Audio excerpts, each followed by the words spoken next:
The second Greg slid that folder across the desk, I already knew what it was. Rejection number 12. Same damn folder. Same damn motion. Like it was just another Tuesday. I sat there in that crappy office chair across from him, the one that tilted slightly to the left, like it had for the last 5 years. They never replaced it, just like they never promoted me. Greg leaned back in his ergonomic throne like he ran the damn White House. "It's not the right quarter for leadership changes, Russ," he said, with that smug little grin like we were sharing some private joke. That fake-ass smirk always made me want to crack something. I opened the folder anyway, even though I didn't need to. It was all formality now. "We regret to inform you," yeah, story of my life at apex point. Then he added, "But you've got a strong year ahead. Keep pushing right, keep pushing." "Who got it this time?" I asked, just to confirm what I already knew. "Tyler," he said. "He's really been stepping up. Fresh perspective. Leadership potential. Tyler, the new kid. The guy who needed a tutorial to run a virtual server. The guy who's been here, what, 9 months?" I nodded. Didn't say a word. Just looked down, closed the folder, then sat back and started laughing. Not a chuckle, a full, cracked-out, belly-deep laugh. The kind that makes people shift in their seats. Greg blinked. "Something funny?" I locked eyes with him. "Yeah, me, for believing you for the 12th damn time." His smile dropped. "Quick note, before we keep going, how's your day going and where are you joining from?" He sat up straighter like he suddenly realized I wasn't joking. "Russ, I get it. Emotions run high, but this isn't personal." "No," I said. "You're right. It's not. It's math. I've been here 6 years, cleaned up every fire, trained half the guys you promote, and every time it's a new excuse. This quarter. That client. Leadership potential. Whatever. I think you're overreacting." "Then I guess I've been underreacting for 6 damn years." I stood up, took the folder, and walked out. Not to read it, not to reflect, just to mark the moment. Because I knew, right then, this was the last time I'd let this company play me like that. I walked straight past the break room and out to the parking lot. Didn't even stop at my desk. I sat in my car for 20 minutes, just gripping the wheel. I wasn't mad, not anymore. I was done.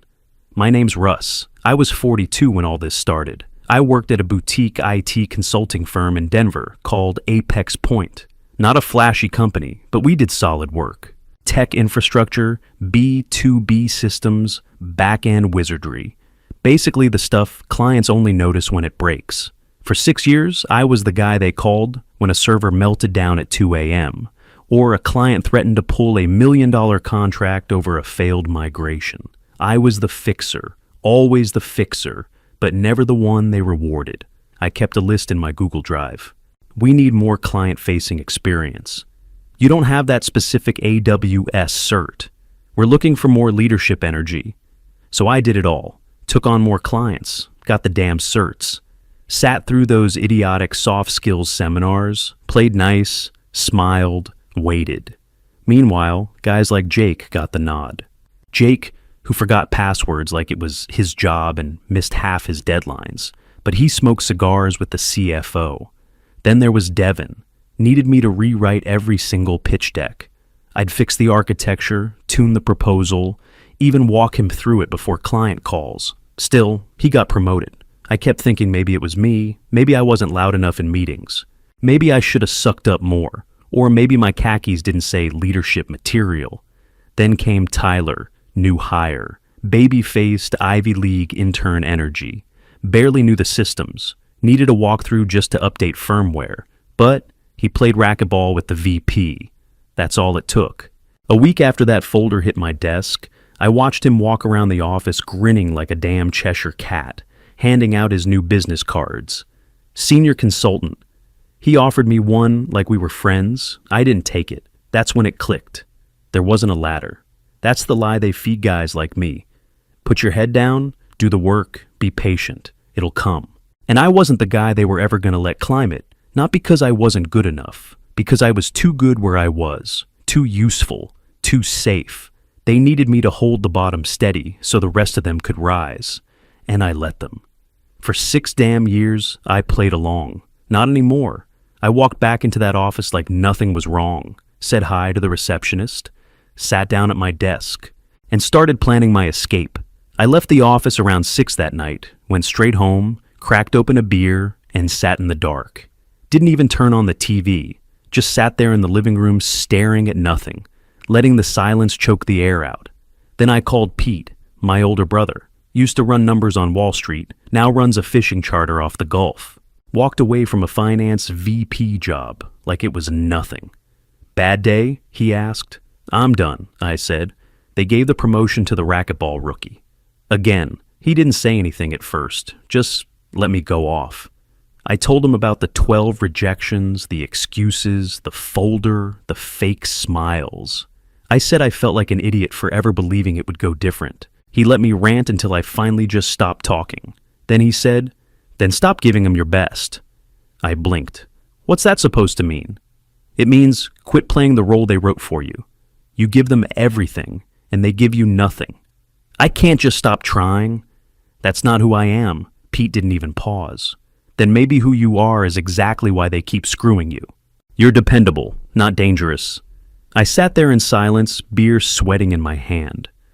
Be dangerous, he said, or keep getting played. We didn't say much after that. He hung up, I cracked a second beer, and laid on the couch staring at the ceiling. Couldn't sleep. His words just kept cycling through my head. Be dangerous. I got up before my alarm. No rage, no drama, just something sharper.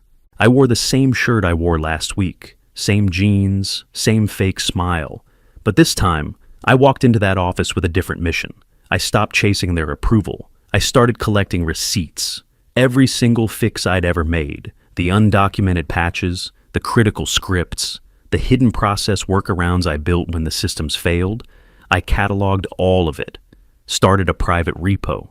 Backed up everything to a personal drive. Notes, logs, designs, my work, my value, my leverage.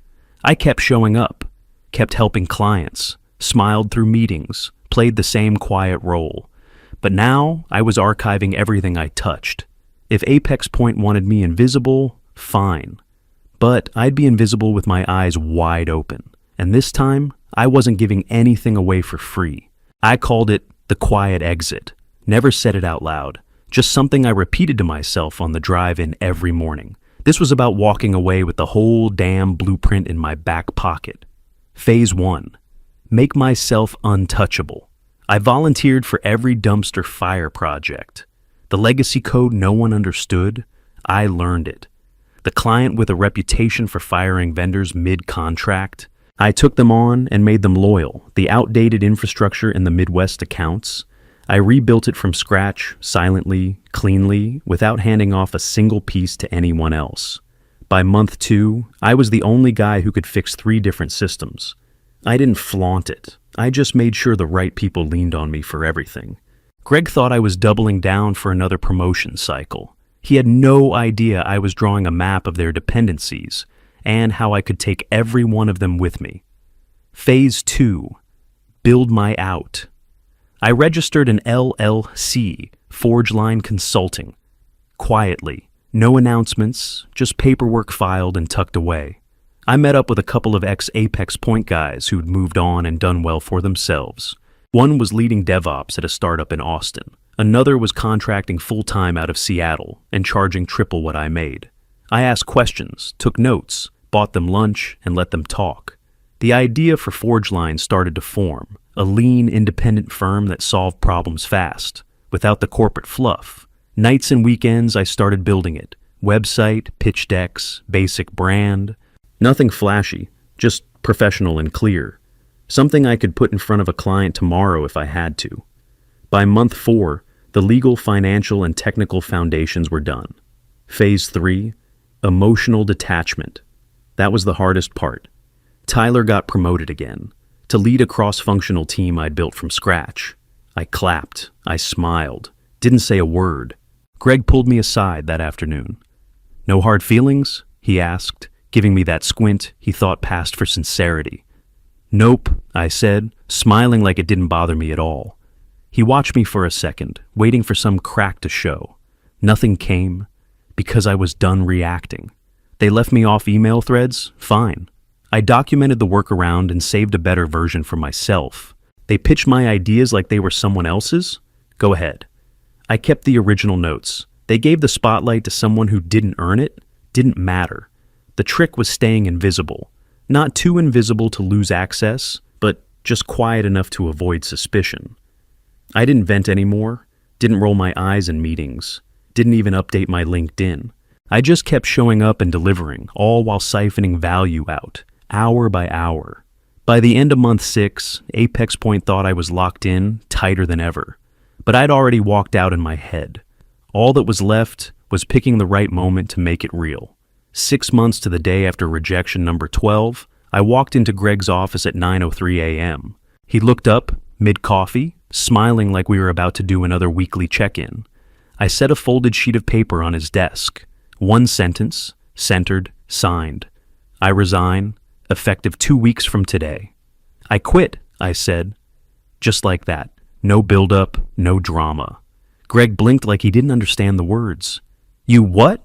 You heard me. He picked up the paper and read it twice. You can't. You're running the Eastland and Corwell accounts. They depend on you. I can, I said. And they'll manage. Letter says 2 weeks. He stood up. Hold on. Let's talk. You're just frustrated. If this is about Tyler, I cut him off. It's not about Tyler. It's about me being done. That's when the panic started to hit. By lunch, I was in a glass conference room with the COO, some HR rep I barely knew, and Greg pacing like a hostage negotiator. We're willing to make things right, the COO said. Senior consultant, 15% raise, leadership track. Starting now. Too late, I said. I've already started something else. Greg leaned forward. You've already accepted another offer? Not exactly. What does that mean? I smiled. It means you don't have a backup plan. The silence in that room, thick as cement. Greg looked at the COO. The COO looked at me. Russ, let's be real, Greg said. No one knows the back-end structure of Eastland's migration but you. I know. And Corwell's automation system. You built it from scratch. Nobody else even touches it. Also true. Then help us transition. At least give us time to get someone up to speed. I stood up. I gave you 6 years. This is me giving you 2 weeks. I walked out and left them sitting there. You could feel the air shifting. They weren't losing an employee. They were losing the one guy holding their whole tech stack together. Back at my desk, I cleared personal files, wiped local backups, backed up only what I legally owned. I didn't talk to anyone. No big announcement. But by 4 p.m., people knew. You could see it on their faces, whispers in the hallway. Tyler peeked into my office like he expected me to walk it back. I didn't. The next day, Greg asked if I'd reconsider. I appreciate the offer, I said, but no. On day 3 of my notice, Greg knocked on my office door like he was doing me a favor. We've assigned someone to take over Eastland. Need you to train him? I didn't even look up from my keyboard. Sure, I said. My consulting rate's $250 an hour. Silence. Then, you work here, he snapped. For 9 more days, I said. After that, I'm just another contractor. His jaw clenched. He turned and stormed out, muttering something about attitude. By lunch, the panic had moved up the food chain. Turns out Corwell, our biggest client, had gotten wind I was leaving. Their VP called Apex Point's CEO personally. Not Greg, not the COO. The damn CEO. The message was simple. If Russ is gone, we reconsider our partnership. Suddenly, I wasn't the quiet guy in the background anymore. I was priority number 1. Greg came back that afternoon with a whole new tone. Leadership wants to meet, he said. ASAP. I walked into a room with 5 people, 2 of whom had never bothered to learn my name before. We'd like to offer a formal promotion, the COO said.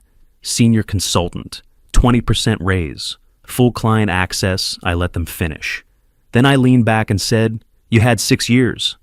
They looked at each other. Greg shifted in his seat. The CEO tried next. Let's not pretend we haven't made mistakes, but we're willing to make this right. Director level, 30% raise. Seat at the leadership table. You'd shape the future of this firm. I nodded slowly. It's a generous offer, hope sparked in Greg's eyes. But no, just like that. They sat there stunned, like no one had ever told them no before. I'm already building something else, I added. This was never about titles. It was about how you treated people who made you money. Behind the scenes, I'd already filed contracts for Forge Line Consulting with both Eastland and Corwell, had the legal reviewed, terms outlined, everything buttoned up. They didn't know that, not yet. But the look on their faces told me they finally understood. There was no fixing this in 6 days. Later that night, I got a call from Tyler. You serious? You're just leaving? Yep. Dude, they're freaking out. I know. Greg's scrambling to figure out who knows your stuff. I smiled. Exactly. For the next week, the offers kept coming. More money, more perks, a parking spot with my name on it. One guy floated a retention bonus that was higher than my entire last raise. Every time, I said the same thing. No. They had their shot. They used me until they couldn't anymore. Now I was done being useful to them. Time to be valuable to myself. Exactly 1 week after my last day at Apex Point, I got the call. Corwell was in. Their VP said it straight. We want results, not bureaucracy. We signed the contract that afternoon. No back and forth. No middle management dragging it out. Just a direct retainer with Forge Line Consulting. 3 weeks later, Eastland followed. Apex Point tried to block it, claim breach of ethics, started tossing around legal threats like candy. I forwarded them my signed offer letter, the one that had no non-compete clause. Then I called Greg directly. You never had me on one, I said. That was your first mistake. Silence. Just the sound of him breathing through his nose like he was trying not to blow up. By month 3, I had 4 clients, not just leftovers from Apex Point, new accounts too, all word of mouth, all inbound. I was making more in a month than I used to make in a quarter. But more important, I controlled everything, my hours, my rates, my priorities. I worked out of a co-working space downtown. No receptionist, no ping pong table, just me, a laptop, and real work getting done. That's when I brought on Joel. He used to sit 2 desks over from me at Apex Point. Quiet guy, smart as hell, totally ignored by leadership. I reached out, took him to lunch. You want to work somewhere that actually listens? I asked. He said yes before dessert hit the table. A month later, I hired 2 more, both ex-consultants, both overlooked. One of them told me her last boss took credit for every architecture plan she built. Not here, not under my name. We weren't trying to build a big firm, just a sharp one, focused, fast, respected.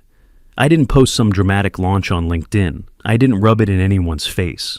But the numbers spoke for themselves. That year, I made triple what I used to make. And for the first time in a long time, I actually slept at night. No anxiety, no late-night calls from Greg about some emergency that wasn't even my fault. My clients respected the work. My team respected each other. I picked who we worked with, set the tone, ran the business like I wish someone had run Apex Point. Then one morning, sitting at my desk with coffee in hand, I saw it. A message from Greg. Subject: we should talk. I stared at Greg's email for a minute, then hit reply and typed, sure, call me at 4. At 4:01, my phone rang. He didn't waste time. Russ, thanks for taking the call. His voice didn't sound like the guy who used to hand out rejections with a smirk. He sounded like someone who'd just been chewed out and hadn't slept in days. We've lost 7 clients, he said, including Corwell and Eastland. I let the silence hang. We need change, he said, and we think that starts with you. That part actually made me laugh. I'm not asking you to come back in the same role, he added quickly. This would be different. Real authority. Real control. What are you offering? Partnership, Greg said. Equity stake. Full autonomy over consulting. Build your own division. You want your own team? Your own clients? Name it. Whatever you want. For a second, I didn't say anything, because I remembered. This was the fantasy. This was the thing I used to stay up wishing for. To finally be seen. to finally be respected. And now it was sitting right in front of me. But the truth, I didn't want it anymore. I didn't want to save Apex Point. I didn't want to walk back into a place that only saw my value when they couldn't breathe without me. I'd built something better for myself, for my people. Greg, I said, I appreciate the offer. Honestly, he sounded like he was about to exhale in relief. But I'm not interested. Silence. Russ, he said, you don't understand how bad it's gotten. I don't need to, I said. That's not my problem anymore. He tried one more time. If this is about the past, it's about the future, I said, and mine's already moving without you. I ended the call, and for the first time in years, I felt it. Peace. It's been 2 years. ForgeLine's not some bloated firm with layers of dead weight. We've got 14 employees, and every one of them earned their seat. We choose our clients, not the other way around. No ass-kissing, no performative team-building garbage, just real people solving real problems. Joel runs delivery now. Sharp, organized, cool under pressure. Watching him lead reminds me why I hired him in the first place. He just needed someone to believe in him. We brought in Cassie last fall, systems architect. Brilliant. Former boss told her she was too technical for leadership. She redesigned 2 client infrastructures in her first month. Funny thing, Tyler applied here last month. Sent me a long email about how he admired what I'd built. I passed. Not because I'm bitter. Honestly, I'm not. I just didn't see the fit. We don't need charm. We need competence. Apex Point's still around. Smaller, quieter, a shadow. Their website hasn't been updated in months. Most of the faces on the leadership page, gone. Greg stepped down 6 months ago. Word is, he's consulting now. Independent. Just like me. Last week I walked into our new office space. It's not flashy, just clean lines, whiteboards, solid desks, and strong Wi-Fi. Nothing fake, nothing fancy, but it's ours. I stood in the doorway and watched our team joke around between calls, whiteboard ideas, argue, laugh, collaborate like adults. No one looking over their shoulder. No one playing the game. And it hit me. This is what I was fighting for. Not the title, not the paycheck. Respect, ownership, freedom. The revenge wasn't walking away. It wasn't even winning the clients. The real win was proving to myself that I never needed them to begin with. If you're out there right now, sitting in a busted chair, waiting for someone to see your worth, stop. See yourself. Back yourself. Because sometimes the best thing you can do is stop begging for a seat at their table and build your own damn table.